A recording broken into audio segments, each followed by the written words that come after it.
Good evening, campers, dreamers, and babysitters. And yes, this is something fun that I've been wanting to do for a little while now. I thought about it with one film, and then I said to myself, well, since that worked out so well, I want to do one for MAXXXINE. And the way the cookie crumbles, you're getting the MAXXXINE video first. So let's dive into 5 films that I'm going to recommend you watch before seeing MAXXXINE. I know some of you are thinking to yourself, but MAXXXINE is a part of a trilogy, so of course we're going to watch X and Pearl before we sit down and watch that. I'm not tackling it from that. Of course you want to watch those films, but this is more something personal. This is something that I really wanted to curate a list of films that I think could be beneficial to watch before you see the film or even after. If you want to kind of stay in the spirit of MAXXXINE and kind of what I think the film is going to offer you cinematically, these are just some suggestions, like this is something that I think would benefit a lot of people who, like me, get really excited for niche films or even films that are a part of a series before they come out and they want to kind of immerse themselves before said film arrives. So without further ado, let's get into it, starting off with number 5. It's kicking this list off with 1980's Maniac. This is a film I absolutely adore. This is one that a buddy of mine showed to me when we were working at a used media store, and it is just downright grimy, independent 80s brutality and just slasher galore. This is one of those films that is not for the faint of heart, seriously. I think that it shows quite a bit of some really great practical effects that get really dark and sinister. The subject matter here is really something downright psychotic. This is directed by William Lungston and brought to the screen by Joe Spinell, who wrote this thing along with C.A. Rosenberg. But Joe Spinell also plays the lead here, Frank Zito, who is our deranged serial killer. You also have another great horror legend in this film, as well as Tom Savini, who plays Disco Boy, who blew his own head off in a scene. So yes, he had a great prosthetic head that he wanted to shoot out and get everything just right, seeing a head explode on camera. And he said, I'm going to be the one sitting in the car to do it. So that's how you got that. And it is a fantastic effect. And a lot of these effects, again, are very brutal. But the reason that I think you should check this one out before you see MAXXXINE really comes down, again, to the themes of this film. You are dealing with a deranged psychotic who is going around the streets of New York murdering women. And I won't tell you exactly why he's doing it. I want to save some of this for you to discover. But it does fall in line with kind of these Night Stalker elements that Ty West is introducing into MAXXXINE. So that's why I thought this would be a great pick to start. You have a lot of city streets. Granted, it is New York, and it seems like MAXXXINE is, of course, going to be taking place in Hollywood. But it is one of those things where I think that you kind of can have these interchangeable moments where you have Frank Zito stalking in the night on New York City streets, and then we go in and we see what MAXXXINE is doing, whether she is facing the Night Stalker himself, or as some are expecting, maybe she is the Night Stalker. Either way, there's a few shots in the trailer that definitely gave me those vibes. There is some references and some kind of light DNA to Giallo in this film, so I think Maniac is definitely one you should check out before seeing MAXXXINE, especially for you gorehounds, and especially for those who like their horror a little bit darker. Coming up in the number 4 spot, yes, you all saw this one coming. We obviously see all of the scenery and the sets in the trailer for MAXXXINE, so I had to reference it, and that is Psycho 2. Yes, caught you off guard there, didn't I? I'm a little smarty pants. I did something really funny. Anyway, Psycho 2. Yes, this is a film that I am right there with so many other horror fans who have recently discovered it and said, this is something that is so underrated. I can't believe this was something that wasn't introduced to me earlier on in my life. I can, of course, thank my co-host Luke for bringing this to my attention. And I'm bringing it to yours because, yes, this film deals with the aftermath of the events of Psycho. And not just that, it is 22 years after said event. Norman Bates has basically been released from prison or his psychiatric care, and he is trying to reacclimate himself to living amongst normal people. And the reason I think this fits in so well is not only with the themes of kind of dealing with or reacclimating yourself after a traumatic event like we saw in X, where Maxine had to basically fight her way off that farm from Pearl and trying to kind of, I guess, stay under the radar and stay kind of off the beaten path from any of the law and whoever. I'm really excited to see how she handles that. But this one takes it from the approach of just someone who is dealing with kind of some, again, psychiatric issues. They think that they're healed. They believe that they're trying to put their best foot forward and be a good person, but something is afoot here, and we don't know whether it's Norman himself losing his mind once again, or if there is a third party at play here. This film is full of wonderful character actors. Dennis Franz is in this. You guys will recognize his face. Of course, Anthony Perkins returns to play the amazing Norman Bates. He was born for this role. He absolutely delivers again. And then Meg Tilly as Mary, kind of a love interest for him. And I thought she was wonderful. And you do have another horror great who kind of pops up in there, Tom Holland, who also helped write the film. He plays one of the deputies in this, and I really think that Psycho 2, I'm going to jump on the bandwagon with everybody else, is super underrated.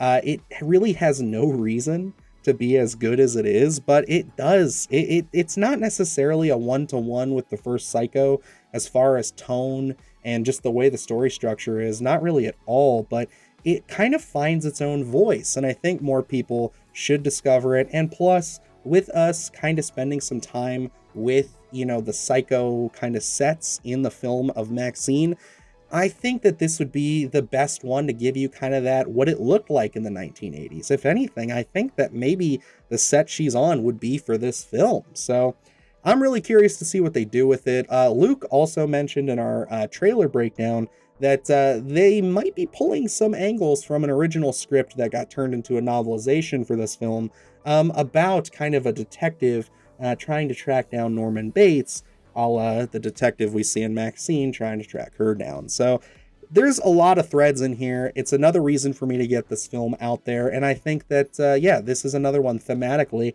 that just works if you're going to watch MAXXXINE. For my next pick, I had to go with something from the giallo subgenre of horror here. Yes, Ty West has said that he wants to bring some of those elements into MAXXXINE, and we see a lot of that with the trailer. There's a lot more color this time around. You can tell that, you know, that's very 80s inspired, but also very much that Italian horror.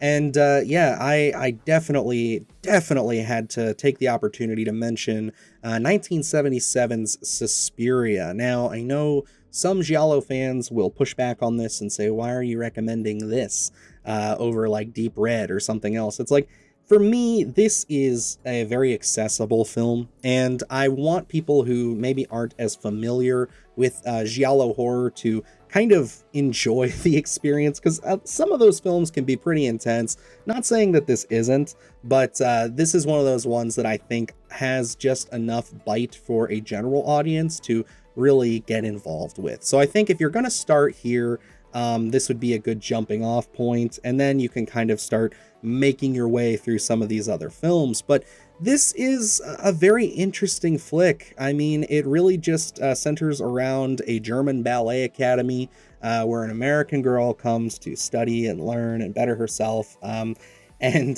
she starts to realize that the teachers and some of the people who are there, they got a little bit something going on, a little more supernatural. And it's made by, of course, the great Dario Argento. This is one of my all-time favorite horror films. I mean, this easily makes it into a top 10 for me. It is something that I was absolutely blown away by the first time I saw it. And yes, this did have a 2018 remake not starring, but she's in the film, Mia Goth. So, you know, they have kind of the same DNA working in there, but again, kind of falling into these elements of just like, you know, the spectrum of color that they're going to be introducing in some of these scenes in MAXXXINE, kind of getting you more familiarized with that Italian, like kind of style of horror. this is a really good place to start. And again, I would say maybe check out Deep Red afterwards. And then there's, of course, a few others I can name. But for me, those are the ones that you're going to want to kind of start with. But Suspiria, it's a great flick. The remake is pretty good in and of itself, even though it's like 3 hours long. So I think you can't go wrong with this. It's a quick hour 32. And yeah, it's definitely memorable. Well, shit. Seems like I've only talked about horror films thus far.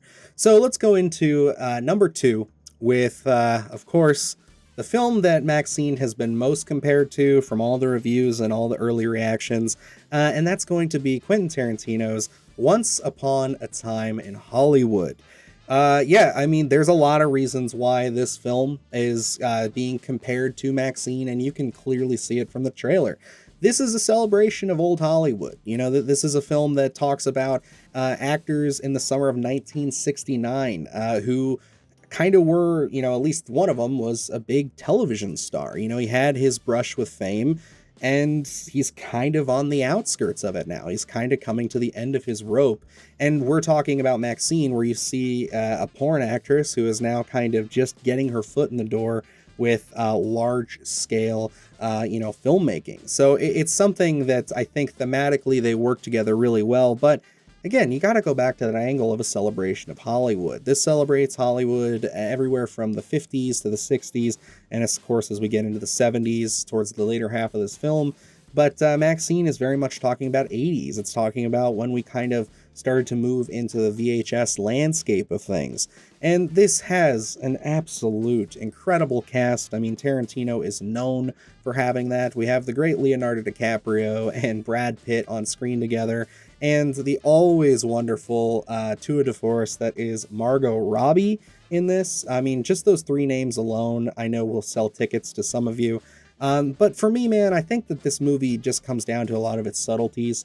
Yes, it's Tarantino, so you get this bombastic, crazy, violent ending, but I think that it has a lot more to say about just what it's like to kind of be an actor or a filmmaker in this industry and just watch it kind of eat you up and spit you out at such a rapid pace. And I think that the fact that a lot of people are comparing this film to MAXXXINE, it's not a shock to me. I definitely can see them just in the way that they're telling their stories. They seem very narratively similar. So I think this is a must-watch before you see MAXXXINE, just like the rest of these films, because this is just going to, again, acclimate you to the world of, you know, old Hollywood and just get you into those, you know, vibes and those feelings before you sit down and watch MAXXXINE. And, I mean, let's be honest here. That ending is fucking crazy with, you know, obviously we have the whole, if you don't know, I will inform you, this film caught some flack because there were a lot of people saying, oh my God, Tarantino is going to show us his recreation of the Manson family murders. And yeah, like I said earlier, MAXXXINE has some references that we know of to the Night Stalking murders. So I think that the way they handle this and the way MAXXXINE's going to handle that are going to also be pretty similar. But this film takes it in a completely different direction.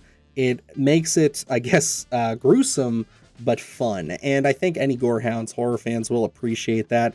And I think it's just a bang-up movie all in all. I mean, Tarantino, everybody loves the doggone people who call him one of the greats, but he just is. And I think that this is one of his best works, in my humble opinion.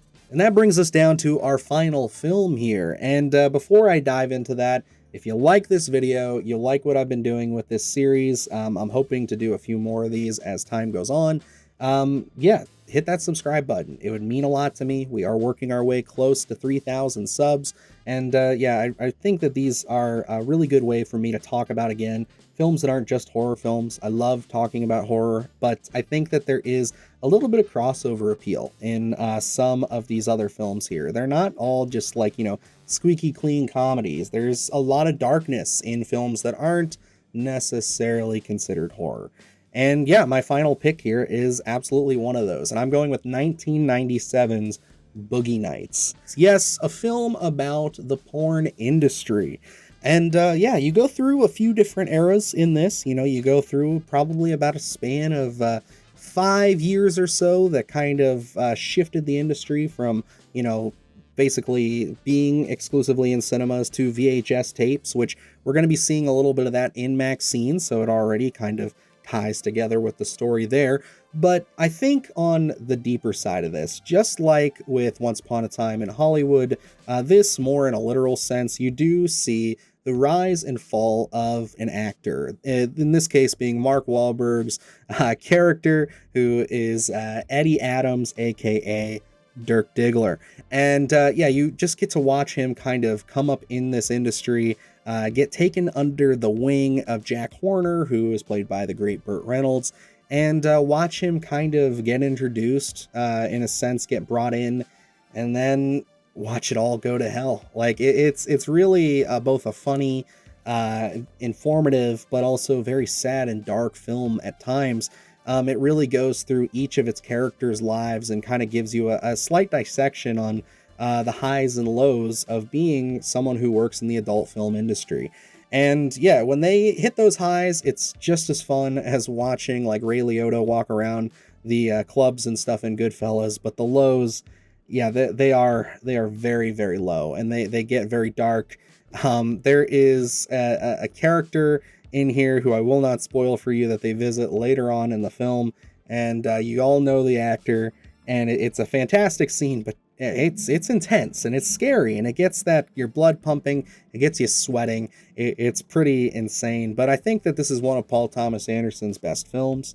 I think that, again, there's a lot that you can pull from this film watching MAXXXINE and X. This one gets a little deeper into the industry itself, but again, I think that it's that tale as old as time about the rise and fall, and the industry that just chews you up and spits you out. So I think that you can pull a lot from this. I think that you can pull a lot again from any of these films on this list. But if you're going to watch anything, I would say my money is put Boogie Nights on, especially if you've just got out of seeing MAXXXINE. And I think that you'll get a little something more out of your experience. Boy, I really hope this went well. This was kind of a scatterbrained recording, so I did enjoy talking about this. I really liked making this list, as I said earlier, so I have another one lined up. I will be doing it here shortly for another new release film. And yeah, I mean, seriously, if you guys like this, if you get something out of it, great. Like, that's what I want. I want to talk about films that aren't just horror, but I also want to kind of keep that vibe, keep that energy moving, give you something to kind of watch and bask in again before or after the release of said new horror film or film in general. So hopefully this is my little twist on a top 5 or a 5 recommendation. And yeah, if you like it, please comment, subscribe, and hit that like button and share this with your friends. I'd really like to keep these going. So yeah, that is going to wrap it up for me. I'm excited to see MAXXXINE. We're just a few days away from our little screening of it. And yeah, we'll be doing all kinds of coverage, reviews, spoiler reviews, the whole 9 yards on the channel. So keep it right here. And yeah, I guess that's going to wrap it up for me. So until next time, guys, I am Dylan Newell. And remember, stay scared. Do the hard shit, gonna do it live. Cause SplatterCast kick it every day they live. SplatterCast, gonna slash your ass. SplatterCast, gonna slash your ass. SplatterCast, gonna slash your ass. SplatterCast, gonna slash your ass. SplatterCast, gonna slash your ass. SplatterCast, gonna slash your ass. SplatterCast, gonna slash your ass.